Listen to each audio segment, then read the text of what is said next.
ప్రభునందు నాకు అత్యంత ప్రియులైన సహోదరి సహోదరులారా, మీకందరికీ మన ప్రభువును రక్షకుడైన యేసుక్రీస్తు వారి యొక్క దివ్యమైన శ్రేష్టమైన నామంలో నా హృదయపూర్వక వందనాలు ప్రతి ఒక్కరికి పేరు పేరున తెలియజేస్తూ ఉన్నాను. చాలా కాలం తర్వాత ఆఫ్టర్ లాంగ్ టైం దేవుని మహాకృపను బట్టి మీ ముందుకు ఇలా రావటం జరుగుతూ ఉంది.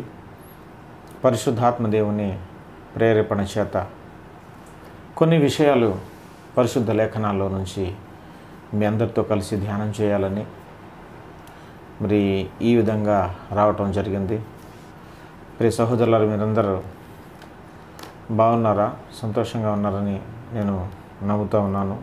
ఎందుకంటే దేవుని నమ్మినటువంటి పిల్లలకి, దేవుని నమ్మిన బిడ్డలకి దేవుని యొక్క సహాయం, సహకారం, ఉపకారం, దేవుని తోడు ఎల్లప్పుడూ ఉంటుంది. కాబట్టి బయటికి ఎన్నో శ్రమలు, శోధనలు లోకానుసారంగా ఉన్నప్పటికీ, ఎన్నో ఆర్థిక ఇబ్బందులు, ఎన్నో రుగ్మతలు ఉన్నప్పటికీ ఆత్మలో ప్రతి ఒక్కరూ దేవుని బిడ్డలు ఆనందిస్తూ ఉంటారు.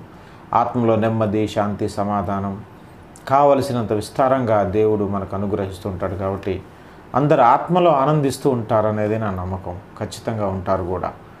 ఈ లోకంలో మనం బ్రతుకున్నంత కాలం ఈ కష్టాలు, శరీర సంబంధమైన కష్టాలు, శరీర సంబంధమైన ఇబ్బందులు, శ్రమలు, అవమానములు, రోగములు ఇవెన్నో మన జీవితంలో ఉంటాయి. మనం బ్రతికినంత కాలం ఇవి మనల్ని విడిచిపెట్టి వెళ్ళవు. ఈ లోకం ఉన్నంతకాలం, లోకంలో మనం ఉన్నంతకాలం ఇలాంటివి ఎప్పుడూ కొనసాగుతూనే ఉంటాయి. కానీ దేవుని యందు విశ్వాసం ఉంచినవాడు, దేవుని మాత్రమే నమ్ముకొని ఆశ్రయించిన వాడు ఆత్మలో ఎంతో సంతోషిస్తూ ఉంటాడు. నిత్యము దేవుని స్తుతిస్తూ ఉంటాడు, దేవుని మీద ఆధారపడుతూ ఉంటాడు. కాబట్టి ప్రియ స్నేహితులారా, చాలా సంతోషం మీ అందరితో కలిసి మరోసారి లేఖనాలను పరిశోధించడానికి దేవుడు ఇచ్చినటువంటి మంచి సమయాన్ని బట్టి నేను దేవుణ్ణి స్తుతిస్తూ ఉన్నాను. పరిశుద్ధ బైబిల్ గ్రంథంలో నుంచి నేటి మన ధ్యానాంశానికి మూలవాక్యంగా కీర్తనల గ్రంథము 40వ కీర్తన 5వ వచనాన్ని మనం చదువుకుందాం. కీర్తనల గ్రంథం 40వ కీర్తన 5వ వచనాన్ని మనం గమనిస్తే, యెహోవా నా దేవా, నీవు మా ఎడల జరిగించిన ఆశ్చర్యక్రియలను, మా ఎడల నీకున్న తలంపులను బహు విస్తారములు. వాటిని వివరించి చెప్పెదననుకొంటినా అవి లెక్కకు మించి ఉన్నవి. ప్రియ స్నేహితులారా, మనకందరికీ బాగా తెలుసు, బైబిల్ విద్యార్థులంగా ఈ 40వ కీర్తన వ్రాసింది దావీదు అని. వ్రాయించినది పరిశుద్ధాత్మ దేవుడు, అది వేరే సంగతి. అయితే వ్రాసింది ఎవరు అని అంటే దావీదు రచించినటువంటి కీర్తన అన్నమాట. ఈ దావీదు కీర్తన 40వ కీర్తన 5వ వచనంలో ఆయన ఒక విషయాన్ని, తన వ్యక్తిగత సాక్ష్యాన్ని చెప్తూ ఉన్నాడు. అది ఆయనకు మాత్రమే కాదు, మనందరి జీవితాలలో ఆ లేఖన భాగం సత్యమే అవుతుంది. ఏం చెప్తున్నాడు ఇక్కడ దావీదు భక్తుడు అని అంటే, యెహోవా నా దేవా, నీవు మా ఎడల జరిగించిన ఆశ్చర్యక్రియలను, మా ఎడల నీకున్న తలంపులను, రెండు విషయాల గురించి చెప్తున్నాడు. ఒకటి, మా ఎడల నీవు జరిగించిన ఆశ్చర్యక్రియలు, మా ఎడల నీకున్న తలంపులు. నీవు చేసిన ఆశ్చర్యక్రియలు, నీకున్న తలంపులు. మా పట్ల నీకున్న తలంపులు, మా ఎడల నీవు చేసిన ఆశ్చర్యక్రియలు.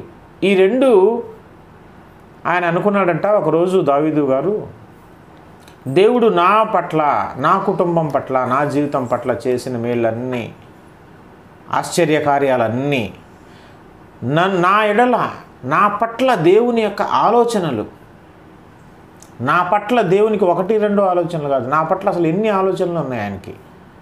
నన్ను ఎలాగ తీర్చిదిద్దాలని ఆయన అనుకుంటున్నాడు, నన్ను ఎలాగ చూడాలని ఆయన అనుకుంటున్నాడు, నా ద్వారా ఎన్ని కార్యాలు జరిగించాలని ఆయన అనుకుంటున్నాడు, నా ద్వారా ఎంతమందికి న్యాయం తీర్చాలని, సహాయం చేయించాలని ఆయన అనుకుంటున్నాడు, నన్ను ఏ పాత్రగా వాడుకోవాలని ఆయన అనుకుంటున్నాడు, నన్ను ఏ స్థాయి మహిమలో ఉంచాలని ఆయన అనుకుంటున్నాడు.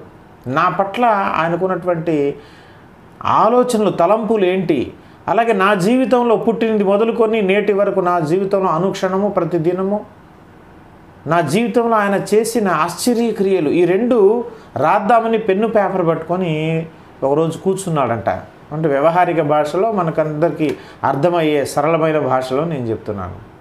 పెన్ను పేపర్ పట్టుకొని దేవుడు నా జీవితంలో చేసిన ఆశ్చర్యక్రియలు ఇదిగో 1 ఇది 2 3 4 5 రాసుకుంటూ వెళ్తున్నాడంట. అలాగే నా ఎడల దేవుని యొక్క తలంపులు నా పట్ల ఏమేమి ఆయన ఆలోచిస్తూ ఉన్నాడు ఆ తలంపులు కూడా రాద్దామని రాసుకుంటూ వెళ్తున్నాడంట. పేజీలు అయిపోతూ ఉన్నాయి కానీ అది అవ్వట్లేదు. ఎంత రాస్తున్నా ఆయన జీవితంలో దేవుడు చేసిన ఆశ్చర్యక్రియలు చిట్టా ఇంకా వస్తూనే ఉంది, గుర్తుకొస్తూనే ఉన్నాయి. రాస్తున్నాడు మళ్ళీ గుర్తుకొస్తున్నాయి. దేవుని మరి దావీదు పట్ల దేవుని తలంపులు ఆయన ప్రణాళిక ఇదంతా ఆలోచించి అది కూడా రాస్తూ ఉంటే వెళ్ళిపోతూనే ఉంది. దానికి ప్రారంభం ఉంది కానీ అంతం లేదు. అప్పుడు ఆయన ఫైనల్గా ఒక నిర్ణయానికి అభిప్రాయానికి వచ్చాడు దావీదు భక్తుడు. ఏమని? వాటిని వివరించి చెప్పేదని అనుకుంటున్నా. అవన్నీ ఒక పేపర్ మీద రాసుకొని ఒక్కొక్కటి వివరించి అనేకులకు చెప్పాలనుకున్నాడంట. ఎంత మంచి ఆలోచన చూడండి దావీదు భక్తునికి. భక్తులైన ప్రతి వారికి అదే ఆలోచన ఉంటుంది. దేవుడు నా పట్ల చేసిన మేలుని నేను అలాగే దాచిపెట్టుకోకుండా అనుభవించి ఊరుకొని ఉండకుండా అనేకులకు నేను చెప్పాలనే ఆతృత భక్తులంగా మనకందరికీ ఉంటుంది. ఫలానా దేవుడు అండి, ఇదిగో ఫలానా విషయంలో నన్ను ఇలా ఆదుకున్నాడండి, ఇట్లా మేలు చేశాడండి, ఎంత గొప్ప అద్భుతం చేశాడు తెలుసా నా జీవితంలో దేవుడు అని 10 మందికి చెప్పాలనే తపన ఆతృత మనలో ఉంటుంది. ఆయన కూడా అలాగ అనుకున్నాడంట. నా పట్ల దేవుడు చేసిన ఆశ్చర్యక్రియలు, నా పట్ల ఆయనకున్న తలంపులు ఇగో ఇన్నున్నాయి అని రాసుకొని వాటన్ని చెప్పాలనుకున్నాడంట. ఆయన అనుకుంటున్నా అవి లెక్కకు మించి ఉన్నవి. అసలు ఇన్యూమరబుల్గా ఉన్నాయంట, అసంఖ్యాకములుగా ఉన్నాయంట. అసలు ఈ రాద్దామని పెన్ను పేపర్ తీసుకుంటే అసలు అంతం అనేదే లేకుండా ఉంది. లెక్కకు మించి ఉన్నాయంటే కౌంట్ చేయడానికి వీలు లేకుండా ఉన్నాయి. అంటే అన్ని ఆశ్చర్య కార్యాలు దేవుడు దావీదు జీవితంలో చేశాడు. అలాగే అన్ని తలంపులు దావీదు పట్ల దేవునికి ఉన్నాయి. మరి దావీదు మాత్రమే కాదండి, మనందరి పట్ల కూడా దేవునికి అన్ని ఆలోచనలు ఉంటాయి, అన్ని తలంపులు ఉంటాయి. మన జీవితాల్లో మనం పుట్టినప్పటి నుంచి మీరు ఆలోచన చేసుకోండి, ఒకసారి ఆత్మవిమర్శ చేసుకోండి, ఆత్మ పరిశీలన చేసుకోండి. దేవుడు నీ జీవితంలో చేసిన మేళ్ళు అసలు మనం అనుకుంటాం, మనం రక్షింపబడినప్పటి నుంచి దేవుడు నా జీవితంలో మా కుటుంబంలో ఏ మేలు చేశాడో అవే మేళ్ళు అనుకుంటాం మనం. కానీ చాలా పొరపాటు. నీవు నేను మనం పుట్టినప్పటి నుంచి మనం అప్పుడు దేవుణ్ణి నమ్ముకొని ఉండకపోవచ్చు, మనం అన్యులంగానే ఉండవచ్చు. మనం అన్యులమే, ఎందుకంటే మనం పుట్టుకతో క్రైస్తవులం కాదు. అయినా సరే ఈనాడు నీవు రక్షింపబడ్డావు అని అంటే అప్పటి నుంచి నీవు బ్రతికుంటేనే కదా ఈ రక్షణ పొందుకోవటం సాధ్యమైంది. నీవు బ్రతికుంటేనే కదా రక్షణలోనికి రాగలిగింది. మనం ఈరోజు రక్షణలోకి వస్తావని తెలిసిన దేవుడు, నిన్ను రక్షణలోనికి రప్పించాలని అనుకున్న దేవుడు, ఇన్ని సంవత్సరాలు నువ్వు దేవునికి దూరంగా లోకంలో ఒక పాపిగా బ్రతుకుతున్నా కూడా ఎన్నో ఇబ్బందుల నుంచి, అపాయముల నుంచి, ప్రమాదముల నుంచి, రోగముల నుంచి, పరిస్థితుల నుంచి, అవమానముల నుంచి నిన్ను రక్షించాడు కాబట్టి నువ్వు బ్రతుకున్నావు కాబట్టి నీకు రక్షణ దొరికింది. అంటే నీవు లోకంలో దేవునికి దూరంగా బ్రతికిన దినాలలో కూడా దేవుడు నీ పట్ల చేసిన మేళ్ళు ఎన్నో ఉంటాయి. దేవుడు మన పట్ల చేసిన మేళ్ళు ఎన్నో ఉంటాయి. ఎన్నోసార్లు మనం ప్రమాదం నుంచి తప్పించబడ్డాం. మనం అనుకున్నాం అది మన తెలివితేటలు, లేకపోతే మనల్ని సమయానికి హాస్పిటల్కి తీసుకెళ్ళి, లేకపోతే ఎవరో మనల్ని ఆదుకోవటం వల్ల మనకు అట్లా జరిగింది అనుకుంటాం. కానీ ఇండైరెక్ట్గా దాని వెనకాల దేవుని హస్తం ఉంటుంది. నీవు భవిష్యత్తులో ఎప్పుడో రక్షింపబడబోతున్నావు, అది దృష్టిలో పెట్టుకున్న దేవుడు నిన్ను పుట్టుకతోనే కాపాడుకుంటూ వచ్చాడు.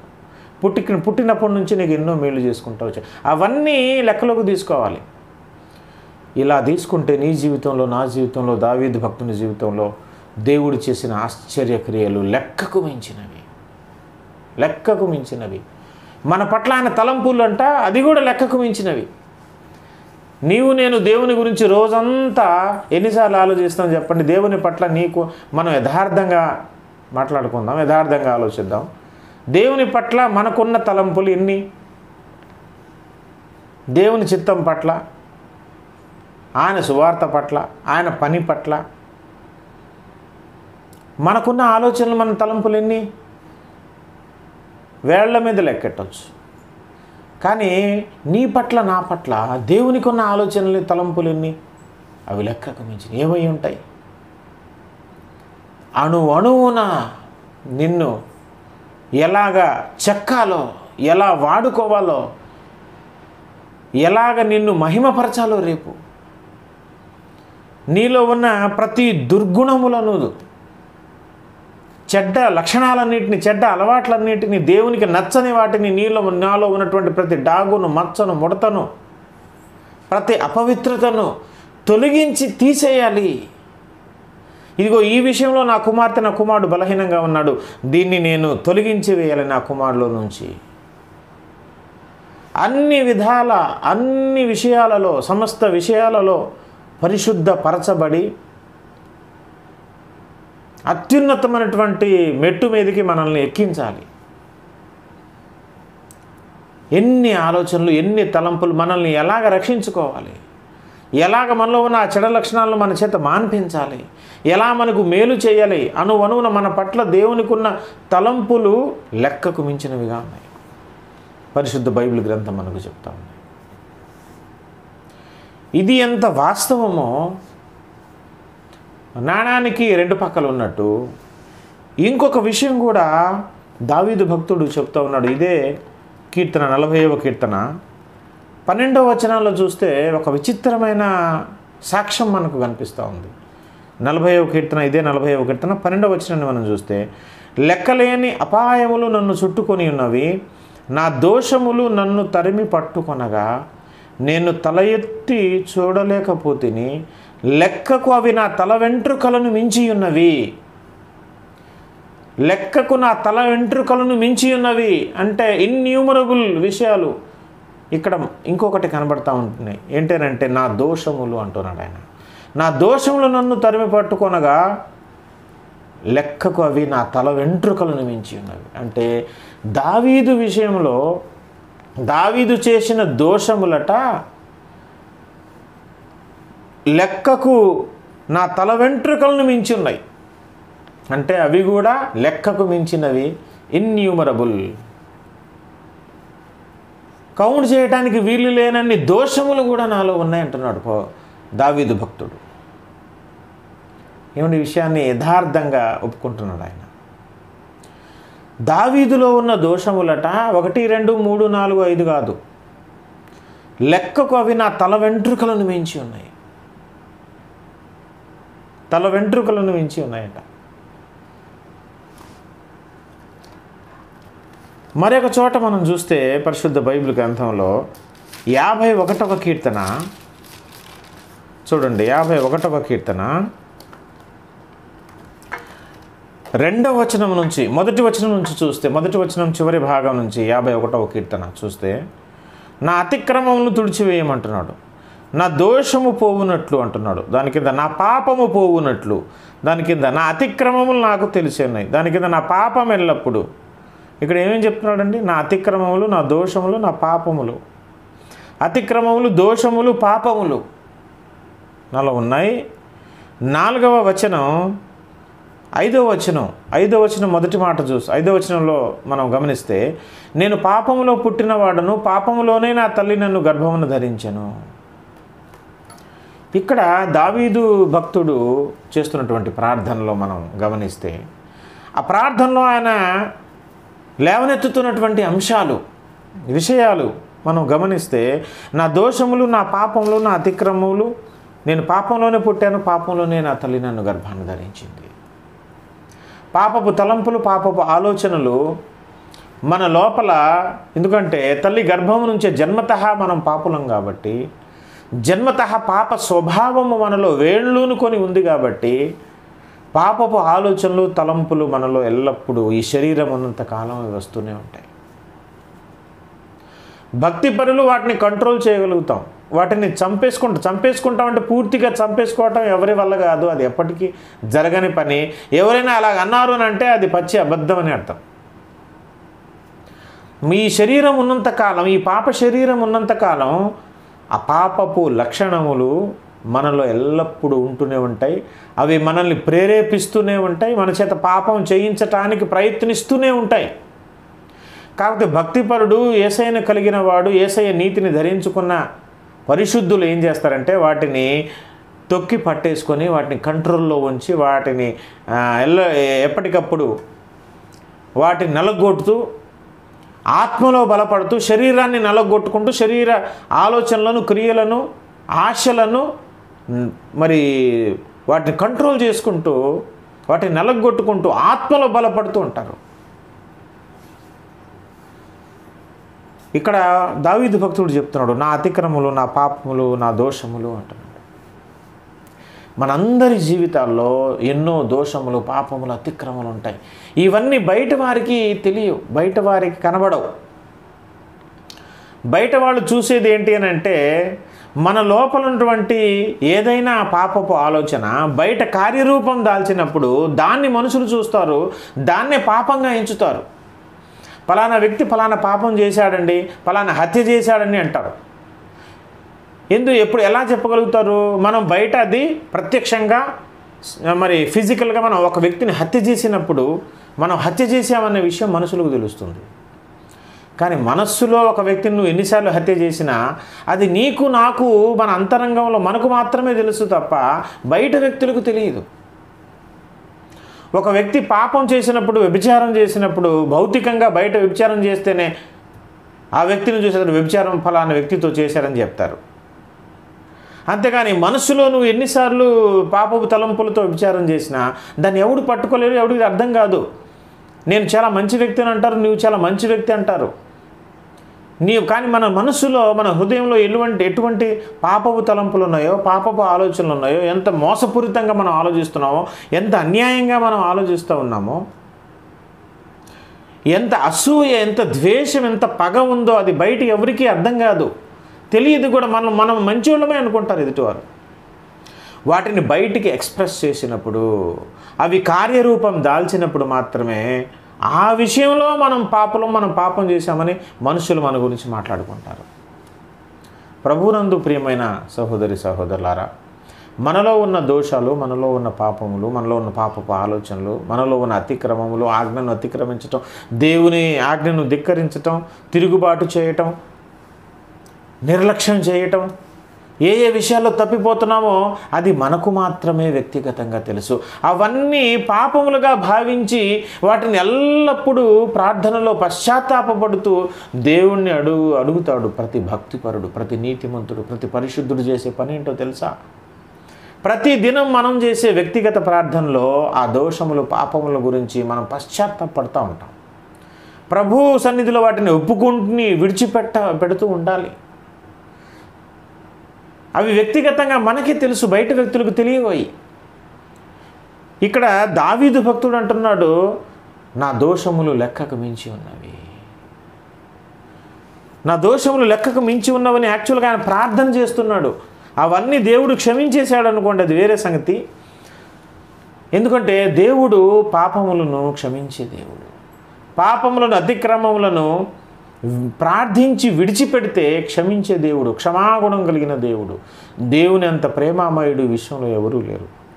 అదే 40వ కీర్తన 1వ వచనాన్ని మనం గమనిస్తే, యెహోవా కొరకు నేను సహనముతో కనిపెట్టుకొంటిని, ఆయన నాకు చెవియొగ్గి నా మొర్ర ఆలకించెను. ఆయనంట సహనముతో కనిపెట్టుకున్నాడంట. అంటే ప్రార్థించి దేవుని సన్నిధిలో జవాబు వెంటనే రాకపోయినా ఎంతో సహనం కలిగి, ఓపిక కలిగి ఎదురు చూశాడంట, కనిపెట్టాడంట. దేవుడు నా దోషములను, పాపములను లెక్కకు మించి నా తల వెంట్రుకల వల్ల ఉన్నటువంటి నా దోషములను ఆయన క్షమిస్తాడు, నన్ను రక్షిస్తాడు, ఆ స్థితి నుంచి నన్ను లేవనెత్తుతాడు, నాకు జవాబు వస్తుంది అని ఎంతో ఓపికతో ఎదురు చూశాడంట. ఆయన నాకు చెవియొగ్గి నా మొర్ర ఆలకించెను.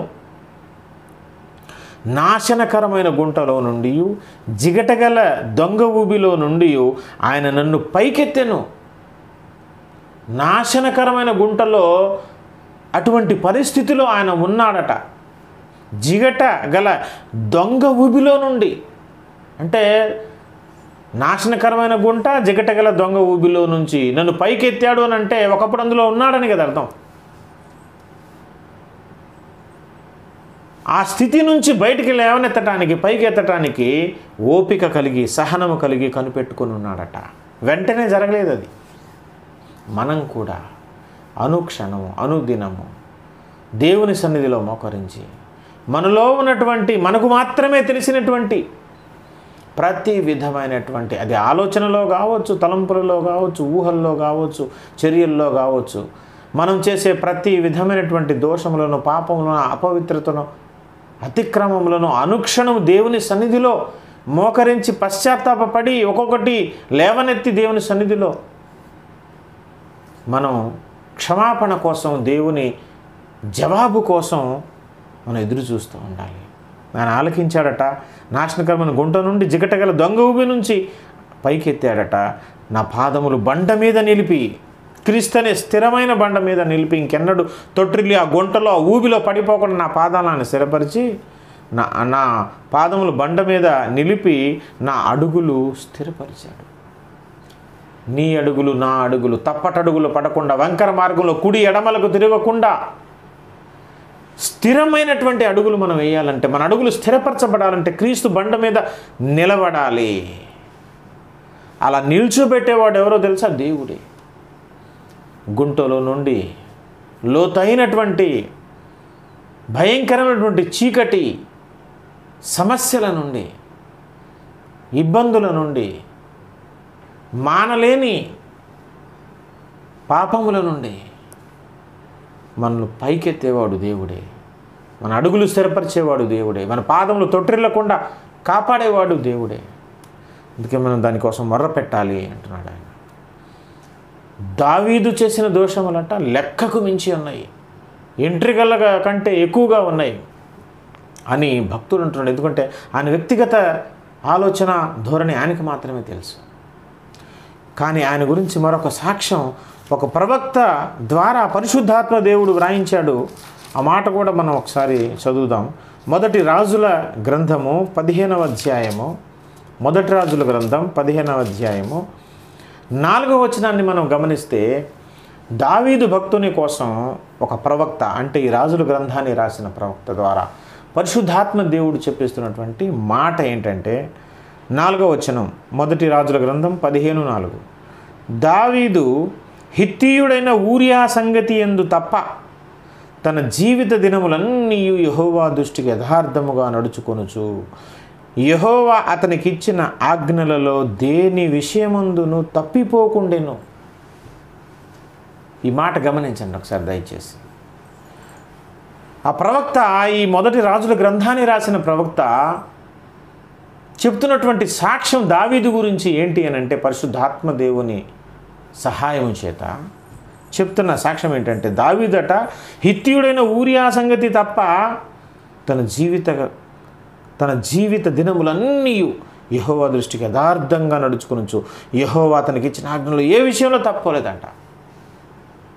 ఒక్కటే ఒక విషయం ఏంటంటే, హిత్తీయుడైన ఊరియా సంగతి తప్ప,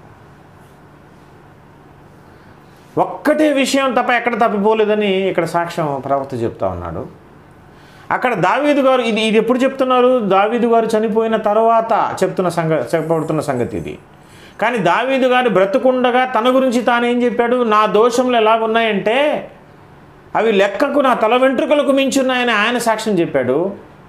ఆయన వెళ్ళిపోయిన తర్వాత ప్రవక్త ద్వారా పరిశుద్ధాత్మ దేవుడు ఏం రాయించాడంటే, ఇక్కడ హిత్తీయుడైన ఊరియా సంగతి తప్ప తన జీవిత కాలంలో ఎక్కడా తప్పిపోలేదు, యథార్థంగా నడుచుకున్నాడు.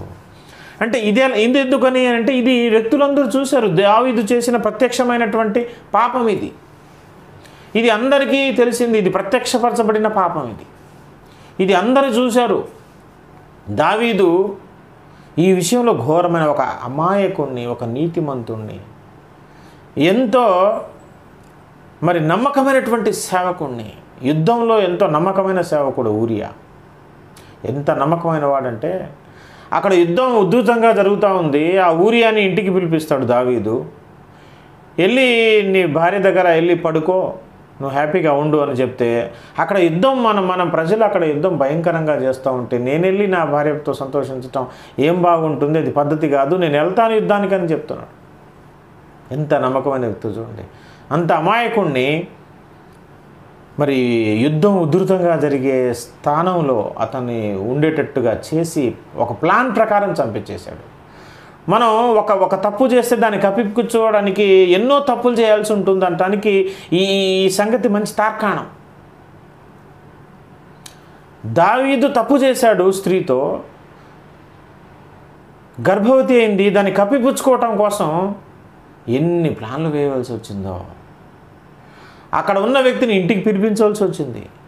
ఇంటికి పిలిపించిన వ్యక్తిని భార్య దగ్గరికి పంపించాలనే కూడిన ఆలోచన, దుర్మార్గమైన ఆలోచన వచ్చింది.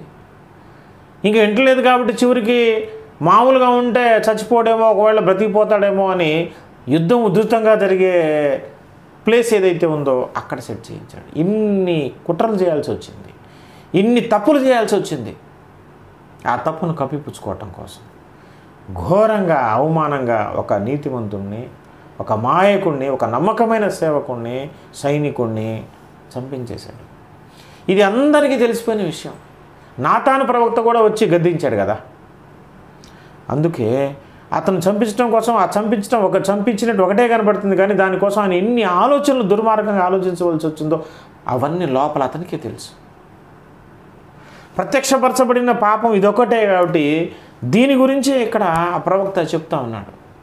కానీ లోపల నీకైనా నాకైనా మనకందరికైనా మన రోడ్డు మీద వెళ్తున్నప్పుడు, ఒంటరిగా ఉన్నప్పుడు ఎన్నో రకాలుగా ఎన్నో ఆలోచనలు మనకు వస్తూ ఉంటాయి.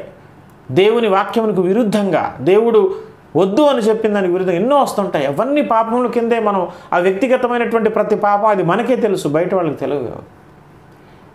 అవన్నీ లోపల హృదయంలో ఆలోచించినా కూడా పరిశుద్ధ లేఖనాల ప్రకారం, క్రొత్త నిబంధన ప్రకారం ఒక స్త్రీతో వెళ్ళి ఫిజికల్గా వ్యభిచారం చేసేదానికంటే హృదయంలో ఆమె గురించి మోహం చూపులు చూసి ఆలోచించుకుంటే అప్పుడే తప్పు జరిగిపోయింది, అప్పుడే వ్యభిచరించిన వాడితో సమానమని క్రొత్త నిబంధన మనకు బోధిస్తూ ఉంది. కాబట్టి మనలో వచ్చే ప్రతి ఆలోచన, ప్రతి చెడు ఆలోచన, ప్రతి చెడు తలంపు, ప్రతి అసూయ, వాక్యానికి విరుద్ధమైన ప్రతి నిర్లక్ష్యం అన్ని పాపముల కింద, అతిక్రమల కింద, దోషముల కిందకే వస్తాయి.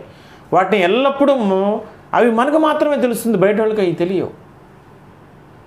కాబట్టి వాటిని ఎల్లప్పుడూ మనం దావీదు వలనే మనం కూడా దేవుని సన్నిధిలో వాటి కోసం కనిపెట్టాలి. దేవుని క్షమాపణ మనం పొందుకోవాలి. ఆ విషయంలో మనం పశ్చాత్తాపడి వాటిని వదిలిపెట్టాలి.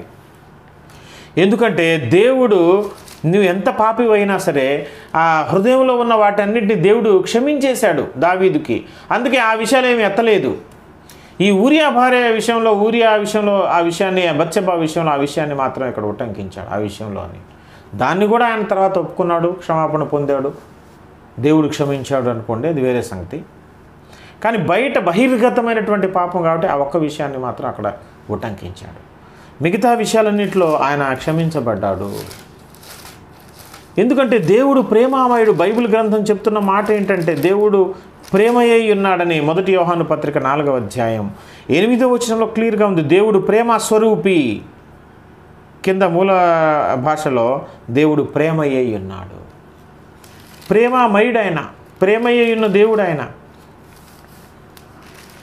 ఆ ప్రేమలో ఉన్న ఒక లక్షణం ఏంటంటే, ఆ ప్రేమకున్న ఒక లక్షణం చూడండి. 1 కొరింథీ పత్రిక 13వ అధ్యాయంలో ఆ ప్రేమకున్న ఒక లక్షణం 1 కొరింథీ పత్రిక 13వ అధ్యాయం 4వ వచనం నుంచి మనం చదివితే, ప్రేమ దీర్ఘకాలము సహించును, దయ చూపించును, ప్రేమ మత్సరపడదు, ప్రేమ డంబంగా ప్రవర్తింపదు, అది ఉప్పొంగదు, అమర్యాదగా నడవదు, స్వప్రయోజనమును విచారించుకొనదు, త్వరగా కోపపడదు, అపకారమును మనసులో ఉంచుకొనదు, దుర్నీతి విషయమై సంతోషపడక సత్యముందు సంతోషించును. 7వ వచనం, అన్నిటికీ తాళుకొనును.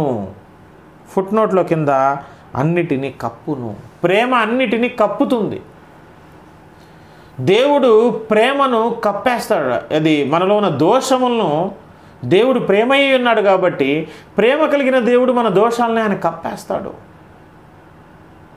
అంటే తుడిచేస్తాడు. మనం క్షమాపణ, పశ్చాత్తాపడి మోకరించి క్షమాపణ అడిగితే వెంటనే దాన్ని ఇంకా మటుమాయం చేసేసి దాన్ని తుడిచేసి దాన్ని కప్పేస్తాడు. ఇంకా ఏ పాపము లేని వ్యక్తిగానే దేవుడు మనల్ని కన్సిడర్ చేస్తాడు. ఎందుకంటే ఆయన ప్రేమతో నిండిన, అసలు ఆ వ్యక్తే ప్రేమ అన్న వ్యక్తి. మనమే మన సహోదరులకు ఎన్నో విషయాల్లో క్షమిస్తూ ఉంటాం.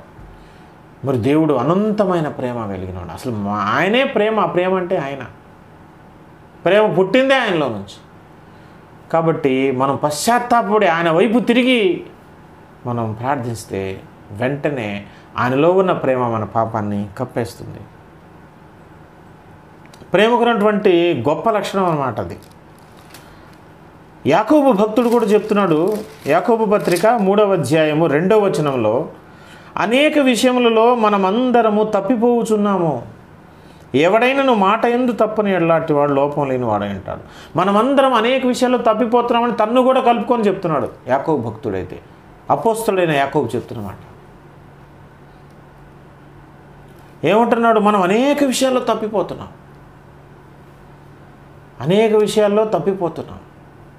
అంటే మనం చాలా విషయాలలో తప్పిపోతూ ఉన్నాం, ఆజ్ఞను అతిక్రమిస్తూ ఉన్నాం, పాపం చేస్తూ ఉన్నాం, దోషాల అతిక్రమలు జరిగిస్తూ ఉన్నాం. కానీ వాటన్నిటినీ మనకు దేవుడు కప్పే దేవుడు, క్షమించే దేవుడు యేసుప్రభు వారు ఉన్నారు. అలాగని ఆయన క్షమాగుణం కలిగిన వాడని, క్షమించేవాడని తెలిసి పాపం చేసుకుంటూ ముందుకు వెళ్ళకూడదు. కావాలని పనిగట్టుకొని పాపం చేయకూడదు. పొరపాటున జరిగిన విషయాలు ఏవైనా ఉంటే, అసలు పొరపాటు భక్తిపరుడుకు కావాలని ఎందుకు చేస్తాడు? పొరపాటున జరుగుతాయి. పొరపాటున చేయకుండా కావాలని చేశాడంటే అసలు భక్తిపరుడు ఎలా అవుతాడు? అతను బరి తెగించిన వాడు అవుతాడు, భయం లేనివాడు అవుతాడు. భయభక్తు లేనివాడు, దేవుడు అంటే వణికేవాడు కాదు అతను. నిత్యము భయం కలిగి బ్రతుకువాడు ధన్యుడని బైబిల్ గ్రంథం చెప్తుంది. భయం లేకుండా పాపం చేసేసి దేవుడు కృపా కలిగిన వాడు, క్షమాగుణం కలిగిన వాడు, క్షమించే దేవుడు అనుకొని విచ్చలవిడిగా కావాలని చేసే పాపాలకి ఇది వర్తించదు. మనం అనేక విషయాలలో మనం తెలియకుండానే తప్పిపోతుంటాం. కాబట్టి వాటన్నిటి గురించి మనం ప్రార్థించే వారంగా మనం ఉండాలి, వాటిని విడిచిపెట్టే వారంగా ఉండాలి. పౌలు భక్తుడు కూడా ఒక మాట చెప్తాడు తీమోతికి రాస్తూ. 1 తీమోతి పత్రిక చూద్దాం ఒకసారి మనం. 1 తీమోతి పత్రిక 12వ వచనం చూస్తే, పూర్వం దూషకులను, హింసకులను, హానికరుని నన్ను దేవుడు తన పరిచర్య కోసం పిలిచాడని చెప్తూ 15వ వచనంలో, పాపులను రక్షించుటకు క్రీస్తు యేసు లోకమునకు వచ్చినను వాక్యము నమ్మదగినది, పూర్ణ అంగీకారమునకు యోగ్యమైనదినే ఉన్నది, అట్టి వారిలో నేను ప్రధానుడు. పాపుల్లో నేను ప్రధానం అంటున్నాడు. అయినను నిత్య జీవము నిమిత్తము తను విశ్వసింపబో వారికి నేను మాదిరిగా ఉండులాగున యేసుక్రీస్తు తన పూర్ణమైన దీర్ఘశాంతమును ఆ ప్రధాన పాపినైనా నా యందు కనపరుచును.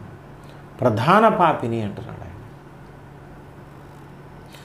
ఎన్నో విషయాలలో మనకు తెలుసు ఆయనలో ఎన్నో బలహీనతలు ఉన్నాయి. ఆ బలహీనతలు పాపమని మనం చెప్పలేం, కానీ శరీర విషయంలో ఉన్న రుగ్మతలు కావచ్చు, ఏ విధమైన ముళ్ళు చెప్తాడు కదా రోమపత్రిక 12లో. అయితే నా కృప నీకు చాలు, ఆ బలహీనత, ఆ ముళ్ళును అలాగే ఉండనిమ్మని ప్రభువు చెప్పాడు ఎన్నిసార్లు ప్రార్థన చేసినా కూడా. ఆ గలతీ సంఘస్థులు కూడా ఒకసారి ఆయన గురించి ఏం చెప్పారు? అతను శరీర విషయంలో బలహీనుడు, అతని ప్రసంగంలో బాగుంటాయి కానీ అతని శరీర విషయంలో బలహీనుడు, ఆయన అంత మాటకారి కాదు, ఇది అదని ఆయన ఎగతాళి చేసిన సందర్భాలు కూడా మనకు తెలుసు. అయితే ఎల్లప్పుడూ మనం ఎటువంటి మనసు కలిగిన వారమై ఉండాలంటే, మనకు తెలుసో తెలియకో, తెలుసు అని కూడా కాదు, తెలిసి అసలు భక్తిపరుడు ఎప్పుడు పాపం చేయడానికి వీల్లేదు. తెలియక జరిగిన పొరపాట్లు ప్రతీది కూడా మనం ఎల్లప్పుడూ మరి స్పృహ కలిగి వాటిని మరి గుర్తించి వాటిని ప్రార్థనలో పెట్టి వాటి కోసం పశ్చాత్తాపపడి కనిపెట్టే వారంగా మనం ఉండాలి. దేవుడు క్షమించే దేవుడు మనకున్నాడు అన్న సంగతి మనం మర్చిపోకూడదు. అందుకే 1 పేతురు పత్రిక చివరిగా 1 పేతురు పత్రిక 4వ అధ్యాయము 8వ వచనాన్ని మనం గమనిస్తే, ప్రేమ అనేక పాపములను కప్పును గనుక అన్నిటికంటే ముఖ్యంగా ఒకని ఎడల ఒకడు మిక్కటమైన ప్రేమ గలవారై ఉండుడి. ప్రేమ అనేక పాపములను కప్పుతుందట. ప్రేమ అనేక పాపములను కప్పును. ప్రేమ కలిగిన వాడే దేవుడే ప్రేమ అన్నాడు. ప్రేమ కలిగిన వాడే దేవుని కుమారుడు, దేవుని బిడ్డ. కాబట్టి ప్రభునందు నాకు అత్యంత ప్రియమైన సహోదరి సహోదరులారా, దావీదు చెప్తున్నాడు, నా దోషములు లెక్కకు నా తల వెంట్రుకలు మించి ఉన్నాయి. ప్రతి భక్తుడు అలాగే చెప్తున్నాడు. యాకోబు భక్తుడు చెప్తున్నాడు, మనం అనేక విషయాల్లో తప్పిపోతున్నామని. అయితే ఇవి మనకు మాత్రమే తెలుస్తాయి, బయట వ్యక్తులకు అర్థం కావవి. ఎందుకంటే ఆ స్థాయిలో నిజమైన భక్తిపరుడు, నిజమైన నీతిమంతుడు అందరికీ తెలిసే విధంగా భయంకరమైనటువంటి పెద్ద పెద్ద పాపాలు చేయటానికి ముందుకు రాలేడు.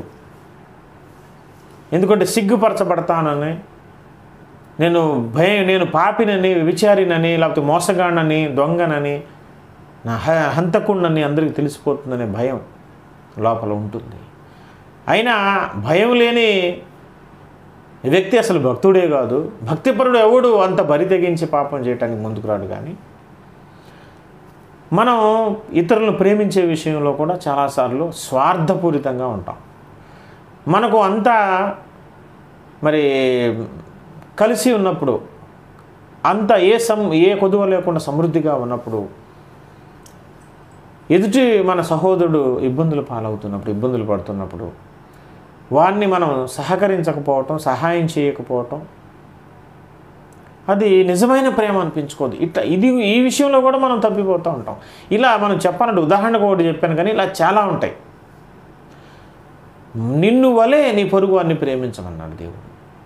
మన శరీరాన్ని, మన జీవితాన్ని, మనల్ని మనం ఎలా ప్రేమించుకుంటామో, ఎంత హ్యాపీగా ఉండాలని కోరుకుంటామో, ఎంత పరిశుద్ధంగా ఉండాలని కోరుకుంటామో, ఏ కొదువు లేకుండా ఆశీర్వాదం చేత నింపబడి ఉండాలని మనం ఎలా కోరుకుంటామో, మన సహోదరుని కూడా అలాగే ఉండాలని కోరుకోవటమే నిజమైన ప్రేమ.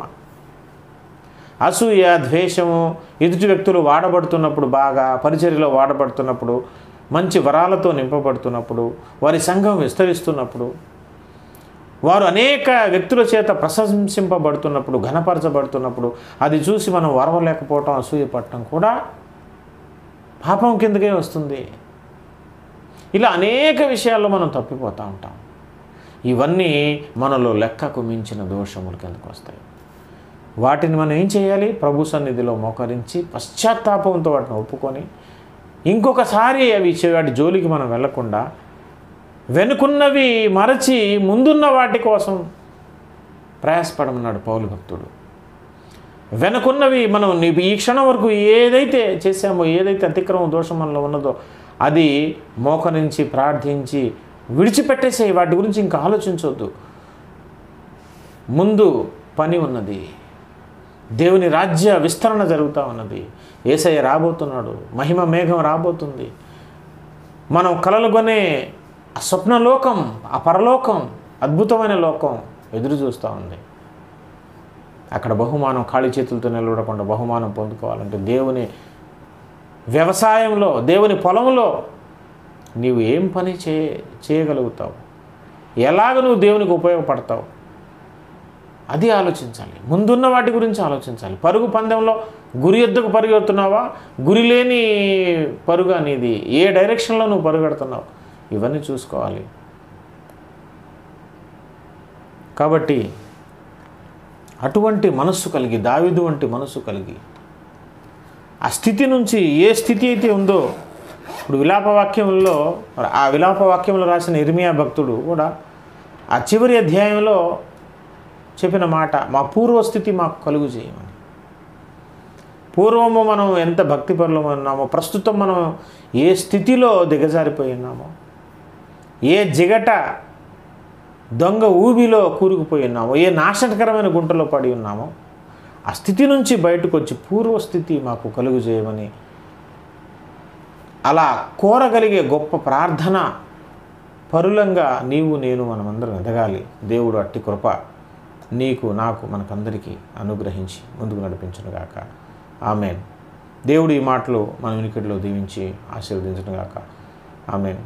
ప్రియులారా, మా ఈ యూట్యూబ్ పరిచర్యను దేవుడు ఇంకా ఉన్నతంగా, విస్తృతంగా మరి ముందుకు తీసుకెళ్ళలాగున మీరందరూ మీ ప్రార్థనలో జ్ఞాపకం చేసుకోండి. ఈ బలహీనమైనటువంటి సహోదరుణ్ణి, ఈ అల్పుడైన సహోదరుని, ఈ చిన్న పరిచర్యను మరి దేవుడు దీవించలాగున అనేకులకు మరి ఎంతో ఆత్మీయంగా ఈ ఉపదేశాలు, సందేశాలు ఉపయోగపడలాగున మీ వంతు సహాయంగా ఈ చిన్న వీడియోను, ఈ చిన్న సందేశమును అనేకులు బలపరచబడలాగున వారికి షేర్ చేయండి. మీకు తెలిసిన సహోదరులకు పరిచయం చేయండి, వాటిని సబ్స్క్రైబ్ చేయించండి. అనేకులు ఆశీర్వదింపబడటానికి మీరు కూడా కారకులు అవ్వండి. ఇది ఒక్కటే మీ నుంచి నేను కోరుకునే సహాయం. మా ఈ పరిచర్యను మీ వ్యక్తిగత ప్రార్థనలో, మీ సంఘ ప్రార్థనలో జ్ఞాపకం చేసుకోండి. వేరే వారికి పరిచయం చేయించండి. మీ సంఘస్థులతో కూడా మరి సబ్స్క్రైబ్ చేయించండి. వాళ్ళు కూడా వినే ఆశీర్వదింపబడేలాగున ఆ ఒక చిన్న సహాయం మీరు చేయండి. నాకు ఎలాంటి డబ్బు సహాయం ఏమీ అవసరం లేదు. దేవుని కృపను బట్టి మేమంతా సమృద్ధిగానే ఉన్నాం, మాకు ఎటువంటి ఇబ్బందులు లేవు. మీరు ఎలాంటి డబ్బులు మేము ఎప్పటికీ ఆశించం. మేము కోరుకునే సహాయం ఈ చిన్నదే. ఏంటంటే ఫ్రీగానే చేసే సహాయం, మీరు ఫ్రీగా చేసే సహాయం. జస్ట్ మీకు తెలిసిన వారికి వాటిని ఫార్వర్డ్ చేయండి, షేర్ చేయండి, వాళ్ళ చేత సబ్స్క్రిప్షన్ చేయించండి. దేవుడు మిమ్మల్ని, మీ పరిచర్యను, మీ కుటుంబాలను దీవించి ఆశీర్వదించునుగాక. ఆమేన్. అందరికీ వందనాలు.